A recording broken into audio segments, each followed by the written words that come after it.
Muito bem, olha só, a coluna de hoje, como as próximas colunas de sábado, farão parte, né, de uma série especial de entrevistas com os presidentes de partidos aqui da cidade de Canoinhas. Isso porque justamente hoje, 7 de outubro, com apenas a condição de um dia a menos, né, a gente está a um ano da eleição municipal de 2024, ou seja, no dia 6 de outubro de 2024, vamos escolher os nossos próximos prefeitos e os nossos próximos vereadores para os próximos 4 anos. Canoinhas tem uma situação excepcional, né? Porque no ano passado a gente já escolheu uma prefeita, que é a Juliana Maciel, por conta, né, da renúncia do prefeito Beto Passos, que havia sido eleito em 2020. Porém, então agora, a partir de agora, né, a gente inicia já um novo processo eleitoral, quer dizer, não deu nem tempo de descansar, né? Já começa um novo processo eleitoral e vem aí então uma nova eleição. E para começar essa série de entrevistas com os presidentes dos partidos, a gente está recebendo aqui o presidente de um dos maiores partidos da cidade, que é o MDB, o Paulinho Basílio. Paulo Roberto Basílio, seja bem-vindo, Paulinho, obrigado por ter aceitado o nosso convite. Tá passando muito rápido, né? Mas em Canoinhas tem motivo mais que justificado, afinal de contas, menos de um ano a gente estava fazendo uma eleição, né?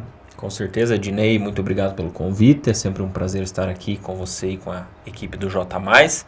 Bom, o MDB vem se preparando para apresentar uma candidatura sólida, viável e, acima de tudo, que tenha, como sempre teve, o foco nos canoinhenses. E quanto ao tempo, sai de uma, entra em outra, mas quem está na política é assim mesmo. Até gosta, né? Gosta, é gostoso, eu sinto falta das eleições. Então estamos prontos para mais uma. É porque as pessoas veem a política de uma maneira muito ruim, né, Paulinho? Você sabe, infelizmente, né? Mas eu que acompanho um pouco mais de perto o trabalho de vocês nos bastidores, eu vejo que tem a amizade, que tem a descontração, que tem aquela coisa mesmo de família, né? Sim. Os partidos, o MDB tem muito disso, porque o MDB é o partido mais tradicional da cidade, sem sombra de dúvidas, e tem famílias que estão ali há décadas, né? E aí se reúnem em período eleitoral, né? E isso é gostoso também, né? Prazeroso também, né? É bom porque a gente constrói histórias juntos com muitas pessoas boas. Vários amigos meus e até familiares às vezes perguntam: você não enjoou? Você não vai sair? Você vai ficar nisso? Eu encaro como uma missão. Eu acho que ninguém passa por essa terra de graça. E eu vejo na política uma missão. E dentro do MDB, bem como você falou, nós somos uma família, somos unidos, temos muitos propósitos e é por isso que eu me sinto tão bem fazendo política partidária no MDB. Você foi eleito vereador pelo MDB, foi o mais jovem da cidade de Canoinhas, Sim. Isso? Mais jovem da cidade de Canoinhas, estava com 22 anos, né? E aí foi candidato a vice na chapa da Norma, né? Na eleição de 2020, isso, 2020, né? Isso. 2020. Essa questão que a gente acabou de falar do tradicionalismo do MDB, do fato de ser um partido que muitos até colocaram como elitista, porque tem muitas famílias que são conhecidas na cidade pelas posses que têm, por serem famílias de um poder aquisitivo alto, o que levaria a dizer que é uma questão de sempre estar na mão, né? O partido está sempre na mão daqueles que controlam outros setores da sociedade por serem pessoas bem abastadas. Você meio que quebra isso quando você se candidata e quando você assume também o partido. Vem uma nova geração aí do MDB. Isso foi natural, foi acontecendo, ou foi um próprio planejamento do partido, no sentido de jovializar mais o MDB? O que eu posso te dizer, Ednei, e a todos que nos acompanham? Desde que eu ingressei no MDB, foi em 2011, então já temos alguns anos. Eu sempre brinco e conto uma história que é interessante. Todos os meus amigos queriam fazer 18 anos para poder dirigir, ir para balada, enfim. E eu queria fazer 16 para me filiar ao MDB e ter meu título de eleitor. Então eu sempre tive essa vocação. E coincidiu que nesse caminho encontrei muitas pessoas boas que entenderam a importância da renovação. Então, além de fruto do meu trabalho enquanto líder partidário, existiram pessoas, né, exemplo do Leoberto, Beto Faria, o Wilson, que entenderam que o partido também precisava se modernizar. E aí as coisas casaram de uma maneira muito harmoniosa e é assim que eu iniciei a minha vida político-partidária, né, conseguindo naturalmente ocupar postos que antes era muito difícil pensar que um jovem ocuparia aqueles postos. Então, essa quebra de paradigma foi feita de uma maneira muito harmoniosa e com muito trabalho. Mas esse fato de ser um partido que tem pessoas mais velhas, pessoas que estão ali há muito tempo, isso é um entrave, é uma dificuldade que você sente ou é até uma coisa boa no sentido de tomar decisões? Vocês tiveram várias decisões que vocês tiveram que tomar, inclusive, né, na eleição passada, que não foram muito fáceis, foram dolorosas e nem todos aceitaram dentro do partido. Essa questão da velha guarda do MDB, ela mais ajuda ou mais prejudica? Eu vejo como extremamente benéfica pelo seguinte, a gente, na vida, em tudo, a gente sempre tem dúvidas, né? E eu, quando vou tirar dúvida com alguém do quilate do Leoberto, do quilate do Beto Faria, do quilate do Wilson, do Mauro Mariani, do Chiodini, enfim, vamos citar N pessoas, eu me sinto muito mais preparado e pronto para tomar uma decisão. Existem partidos que têm lideranças únicas. E aí a chance de errar é maior ou de se equivocar. Então eu prefiro enxergar isso como um paredão de segurança, né, para tomar decisões mais assertivas, do que enxergar, tem muita gente mais velha e tal. Eu acho que isso traz segurança e a sabedoria que a gente só encontra no MDB. Uhum. Paulinho, ontem a gente está gravando essa entrevista aqui na quinta-feira, na quarta-feira a gente teve uma situação no Senado que foi, o presidente do Senado informou que não colocaria em pauta, né, o projeto de lei da mini-reforma eleitoral, que valeria para essa eleição de 2024. Em suma, essa mini-reforma ela iria relaxar as regras de prestação de contas, né, não precisaria mais fazer durante a campanha, precisaria fazer apenas no final da campanha, e também reduziria aquele percentual de negros, pardos e mulheres, né, que teriam que ter um mínimo de 30% da cota total de candidaturas dentro do partido. Queria saber a tua opinião sobre essa mini-reforma, que não vai valer para a eleição do ano que vem, mas que provavelmente vai valer para as próximas, né? É necessário? Está muito difícil prestar contas? E a questão das mulheres, está difícil achar mulher e negros para participar da eleição? Dinei, no MDB essa questão é muito natural pelo seguinte: há pelo menos 2 ou 3 eleições, não me recordo bem agora, o MDB nacional exige que 30% do nosso diretório tenha a presença de mulheres, né, no diretório. Existe um percentual para candidaturas do MDB afro. Então, nós não temos essa dificuldade, né, em que pese seja um discurso... eu quero dizer que alguns partidos usam isso de escudo, mas porque não tem intenção ou não tem a pretensão de procurar novas lideranças, sendo mulheres, sendo, né, como é o MDB afro, no caso do MDB. Então eu vejo com muita tranquilidade, no meu quintal, que é o MDB, nós não temos essa dificuldade, porque isso foi implementado lá atrás já pelo MDB nacional e tem que ser acatado, porque senão nós não somos nem capazes de receber o fundo partidário, e entre outras situações. Então, quanto a isso, nós já estamos andando na linha.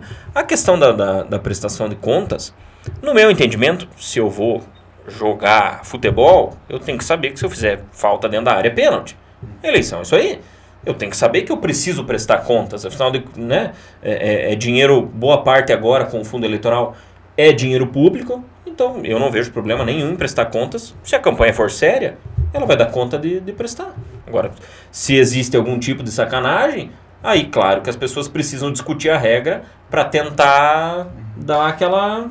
Você falou em contas, Paulinho, e a gente tinha até a criação do fundo partidário, ou melhor, do fundo eleitoral, que o fundo partidário sempre existiu. O fundo eleitoral foi criado depois que houve a regra que proíbe o financiamento de empresas. Isso. Em campanhas, né? Empresas não podem fazer doação, só pessoa física, o que, consequentemente, caiu o número de doações. A gente teve recentemente, na operação Pater Filium, uma fala de um empresário, né, colocando que, assim como você deu dinheiro para o Beto Passos, também teria cedido para o governo do Beto Faria. Isso é ajuda de campanha? Isso porque o próprio Beto não quis falar muito sobre isso, foi depor tudo, não se avançou nessa questão, mas é uma questão que, de alguma forma, machucou ali o partido, né? Eu não conheço com detalhes do assunto, então não não posso me posicionar, porque eu posso correr risco de estar falando algo que eu não sei. Mas dessa história, todo mundo sabe quem é o vilão e quem é o mocinho, né? Então, nós temos a nossa consciência muito tranquila. E digo mais, se lá em 2016 nós tivéssemos continuado na prefeitura, certamente Canoinhas não estaria nas condições que está hoje. Mas a questão, por exemplo, do Coletivo Santa Cruz, eles dizem que vinha de anos, né? Essa contribuição, essa ajuda que davam para... E aí a gente pega pelo menos 12 anos de governo do MDB, né? Claro, você não pode falar por eles porque você era criança na época, né? Exatamente. Mas é o partido que hoje você está presidindo, né? Como eu te falei, eu não, sem conhecer o assunto profundamente, eu não consigo me posicionar, né? Não tenho... Mas esse tipo de situação, então, para a gente falar no presente, até a possibilidade de o MDB voltar ao poder, como se corrige esse tipo de situação, Paulinho, na tua visão? Eu acredito que hoje é muito natural e muito tranquilo, pela questão, primeiro, do financiamento público de campanha, né, que é algo que é proporcionado para as candidaturas. Então, acaba que você, claro, se o dinheiro chega até a base, né, você não precisa nem pedir para o CPF, né? O CPF pode fazer a doação para algum CPF te ajudar na eleição, porque se você tiver bons caminhos e chegada na cúpula partidária, a cúpula vai ajudar. Exemplo, a minha eleição de estadual. Minha eleição de estadual teve a garantia de que o custo dela seria todo feito pelo partido. E assim honraram numa boa, e eu não precisei me preocupar. Minha preocupação era pedir voto e o Planalto Norte tem um deputado, só isso. Tem muito político aqui da região mesmo que reclama que o fundo eleitoral vai para a conta do partido, do Diretório Nacional do partido, e eles distribuem. E muita gente não viu a cor do dinheiro, então está sendo, não sei se é o caso do MDB, mas muitos reclamam da desigualdade dessa distribuição do dinheiro, né? Por isso que eu sou obrigado a falar bem do MDB.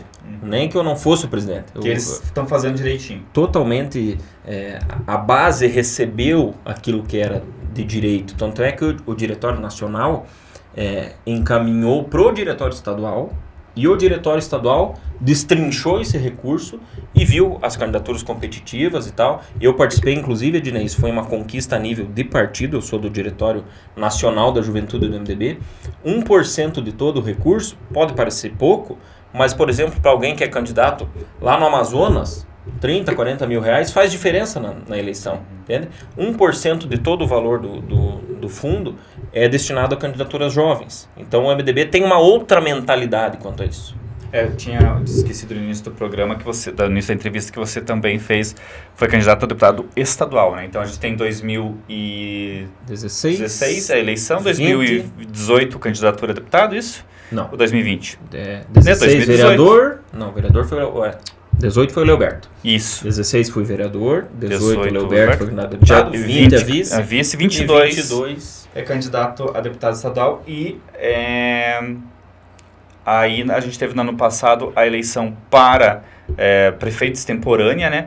E o MDB participou com o Wilson Pereira, tendo na vice o Ivan Kraus, que estava no Progressistas. Essa questão da eleição do ano passado, o que foi, agora olhando com um olhar mais frio, o que foi, como a leitura você faz dessa eleição, que o MDB perdeu, né, e a Juliana ganhou? Ednei, primeiro que foi uma eleição do susto, né? Ninguém estava de fato preparado para o pleito, até porque normalmente ele ocorreria em 2024. Então, ninguém teve muito tempo no sentido de parar, pensar, ou ter uma pesquisa qualitativa, algo nesse sentido, para ver o caminho. Eu entendo, em que pese a nossa derrota, a candidatura do Wilson era a melhor opção. Pela experiência que o momento pedia, pelo trânsito que nós teríamos em Florianópolis e Brasília, eu acho que isso continua irretocável. Mas o eleitor, naquele momento, ele queria algo totalmente diferente, no meu entendimento, né? E enxergou nesse personagem a Juliana. É algo bem pacífico. Ela soube surfar a onda. Mas eu sempre digo, o MDB não é uma onda. O MDB é o rio. A onda passa, o rio fica. Nesse sentido, a Juliana, você há de convir comigo, ela tem enfrentado dificuldades para governar, principalmente de criar sustentabilidade política. Por inabilidade ou por má vontade daqueles que ela busca, né, parceria. E agora ela teve uma importante vitória, esses empréstimos de 30 milhões. Como que você vê essa questão desse governo dela que pese, né, o fato de que ela tem muito pouco tempo, né? Então, enquanto dirigente partidário, o que a gente entende? Nós precisamos, enquanto partido político, contribuir para o crescimento de Canoinhas, né? Se a prefeita está errando ou está acertando, isso é um problema dela. Nós temos vereadoras lá na Câmara, contribuindo, uma de uma forma, outra de outra. Nós temos toda uma retaguarda partidária para que no que for preciso e se acionados formos, nós temos muitas portas para abrir em ministério, em secretaria, seja lá onde for. Mas eu acredito que, vou usar um gancho da fala que eu acabei de fazer, eu acredito que nesse momento de transição de 22 a 24, faltou um pouquinho de pelo menos capacidade de dialogar. Esse é um ponto de vista pessoal, tá? Não estou falando enquanto presidente do MDB agora. Porque a capacidade do diálogo faz com que as coisas fluam melhor. Será que o tal do empréstimo precisava ter ficado tanto tempo parado? Eu não estou mais lá na Câmara, eu não sei de fato o que ocorreu, o que não ocorreu. Mas talvez com uma capacidade melhor de diálogo do governo, isso já teria andado. Interessante que o MDB tem as duas respostas, né? Porque isso é notório. A Tati e a Zenilda enfrentaram o partido quando apoiaram a Juliana na campanha, tinha a história do quarteto e tudo mais. E hoje você tem uma Zenilda mais complacente com o governo e uma Tatiana bastante aguerrida. A Tati está bastante aguerrida no sentido de expor as vísceras desse governo, né?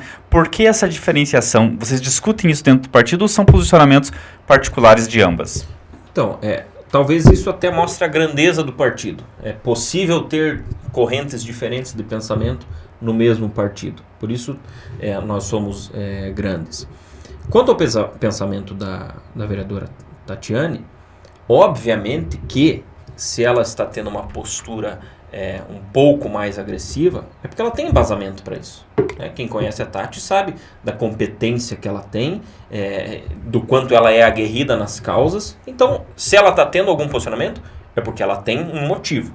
Ela sabe onde ela está trabalhando. E a vereadora Zenilda é uma posição pessoal também. Se ela entende que nesse momento é mais cômodo, seja lá o que for, estar alinhado com o governo, é um pensamento pessoal, não do MDB.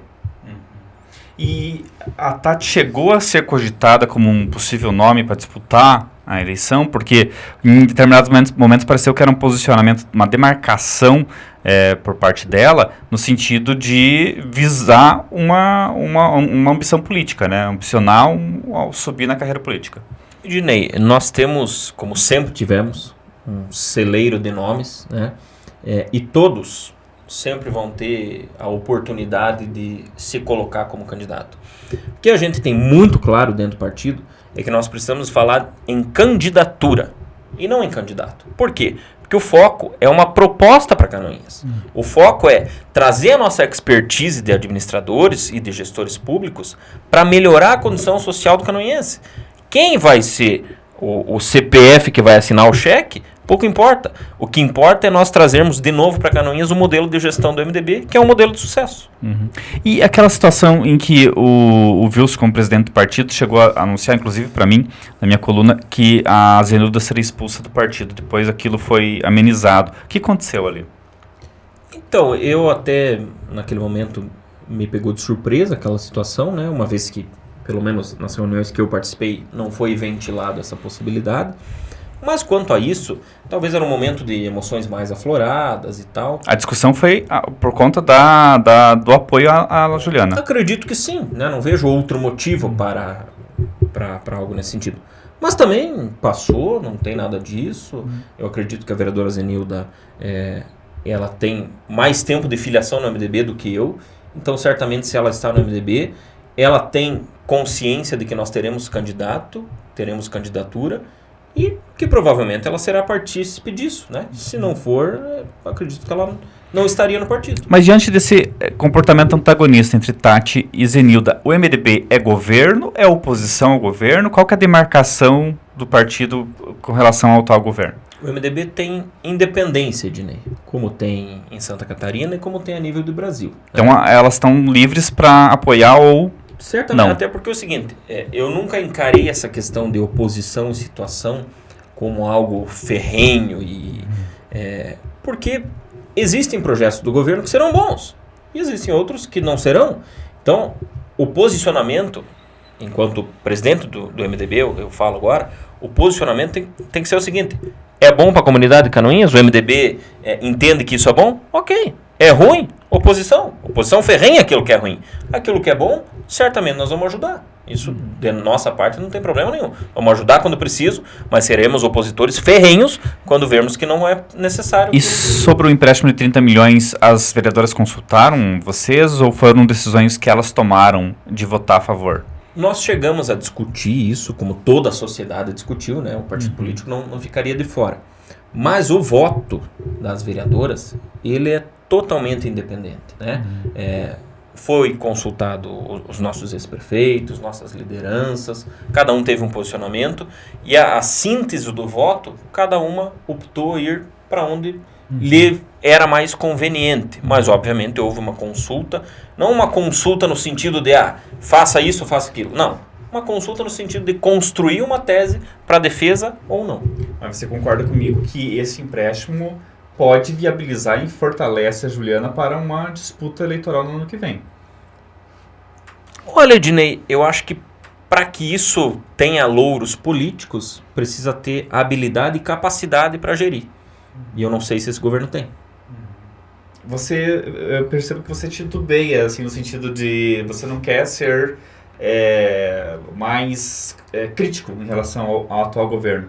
Isso pode ser a possibilidade de haver uma composição ou isso é uma coisa totalmente descartável? Não, eu entendo o seguinte, Ednei, e isso eu aprendi ao longo do tempo. É preciso saber conversar. Talvez o grande diferencial do MDB é esse. Nós sabemos dialogar, nós sabemos nos portar enquanto lideranças. E quando eu falo que o governo não tem capacidade técnica para gerir esses 30 milhões, eu falo com conhecimento de causa. Porque, veja bem, será que vai ser possível em um ano, sendo que ano que vem é o ano eleitoral, o governo dar conta de gastar 30 milhões? Eu entendo que não. Talvez aí faltou por parte do governo fazer licitação, todo aquele processo. Todo um... Tomara que sim, pelas obras que o canoinhense vai ter com isso. Agora, na minha opinião, faltou um planejamento melhor, buscar de outras maneiras essas situações. Então, e quanto a... eu acho que todos já me conhecem, hoje eu já consegui criar uma marca de quem eu sou. Eu nunca fico em cima do muro. Ou eu sou, ou eu não sou. O MDB não é governo, nem eu. Tá? Isso é muito claro. Agora, não é por isso que eu vou ficar tocando pau no governo a toda hora. Não. Acabei de falar, o que está errado, e o que está certo, parabéns para eles. O foco de você está na eleição. Certamente, o nosso foco é a eleição. E aí, o que vocês têm discutido? Já foi levantado o nome do Beto Faria, foi levantado o nome do Leoberto, como sempre, é um eterno nome, né, a ser lembrado. E eu tenho a impressão que realmente, que se ele quiser, vocês não vão se opor, nenhum integrante do partido vai se opor, mas parece que ele não quer, né? E agora, inclusive, ele tem os direitos políticos novamente, né? A questão do Leoberto obviamente que para o canoinhense seria um privilégio vê-lo governar Canoinhas mais uma vez. Mas é uma decisão pessoal, tomada, acertada, conversei com ele há poucos dias, é isso mesmo, tá muito tranquilo, cuidando da vida pessoal dele, não estará participando do pleito como candidato, né? A nossa beleza, e o que eu me sinto mais feliz em ser MDBista, é que nós temos condição de lançar nomes de vários perfis, de vários modelos de pensamento, mas uma coisa nos faz únicos. Nós temos um modelo de gestão muito bem definido, que foi o grande diferencial nos momentos em que Canoinhas estava bem. Se a gente pegar um histórico dos últimos anos, quando Canoinhas esteve bem, foi quando o MDB governou. Então é isso que a gente quer trazer de volta. Nós precisamos da marca do MDB na gestão, mais uma vez, para Canoinhas poder respirar e voltar a ser aquilo que ela merece ser. E aí dentro disso não tem nenhum nome definido? Não, enquanto presidente do partido, nós estamos falando em candidatura. Por quê? Porque seja quem for o candidato, vai ter a mesma competência, a mesma capacidade na gestão. Nós não podemos mais ficar falando... Por que o país hoje está dividido aqui e ali?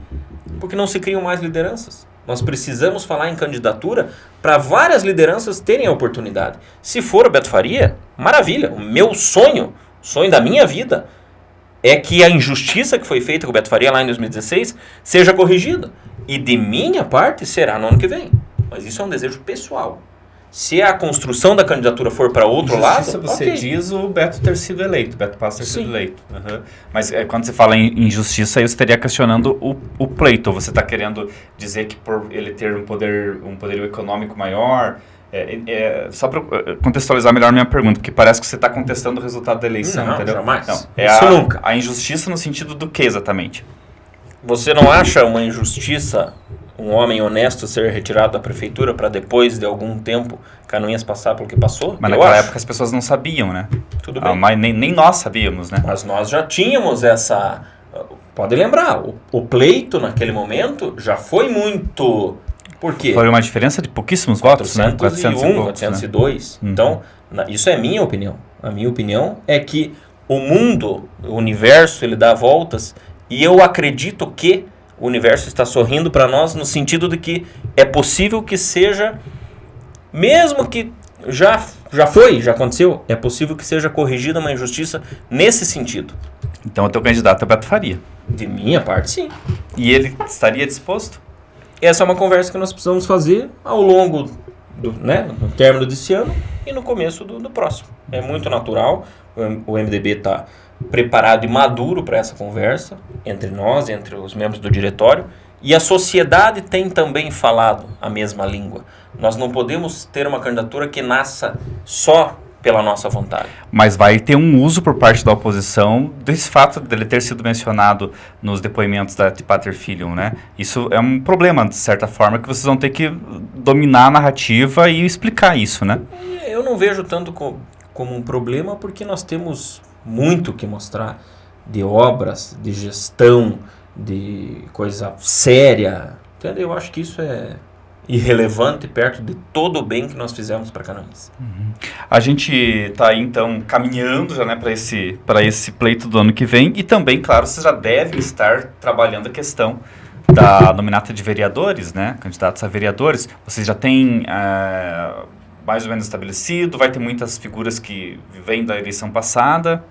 Então, eu já conversei com todos aqueles que foram candidatos na última eleição, eles têm certamente a preferência, né? Alguns ainda estão amadurecendo, pensando, vendo se querem novamente, mas vou aproveitar, Ednei, o espaço para lançar aqui. O MDB Nacional nos enviou um programa, aquele diretório que quiser vai poder utilizar, que é o Cidades e Caminhos. É através desse programa que nós vamos construir desde já o nosso plano de governo, e desde já fazer a captação de outras lideranças que às vezes estão perdidas na comunidade, mas não tem ainda esse feeling político partidário, né?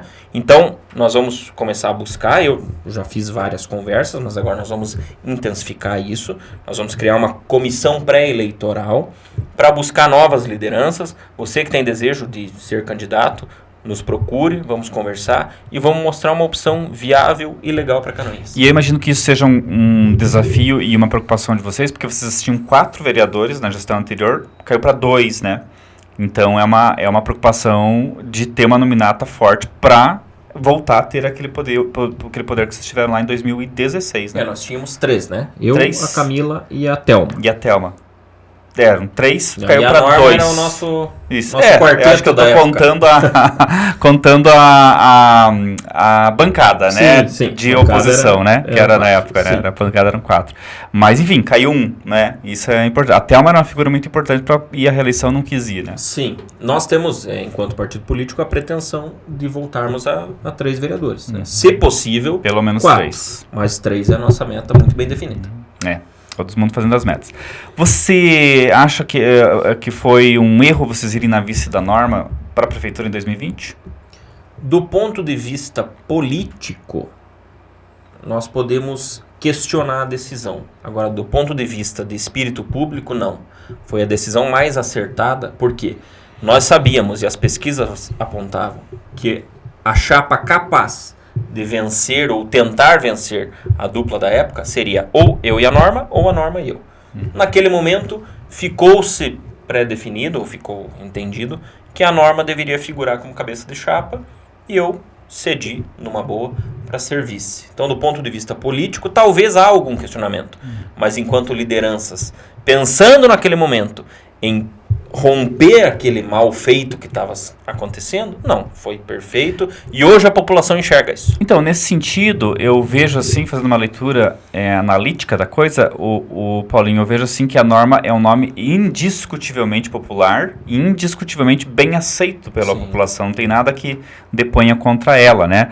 Mas naquele momento, talvez, a tua postura mais aguerrida no sentido do confronto, principalmente no debate que aconteceu, inclusive aqui nesse local, seria muito mais bem-vinda do que a postura da norma, que é do não combate, né? Ela evita entrar, né? E quando ela foi forçada a entrar, e o Beto Passos, na sua sapiência, né, soube explorar isso, porque a norma não sabe brigar. Acho que esse é o termo, né, que a gente quer usar. A norma não soube brigar com ele, né? Ela se desestabilizou e ele soube como desestabilizá-la, ou seja, chamou ela para briga e ela se desestabilizou nisso. Coisa que eu vejo que você já teria um perfil diferenciado. Será que isso teria feito a diferença? Você nesse confronto e não a norma?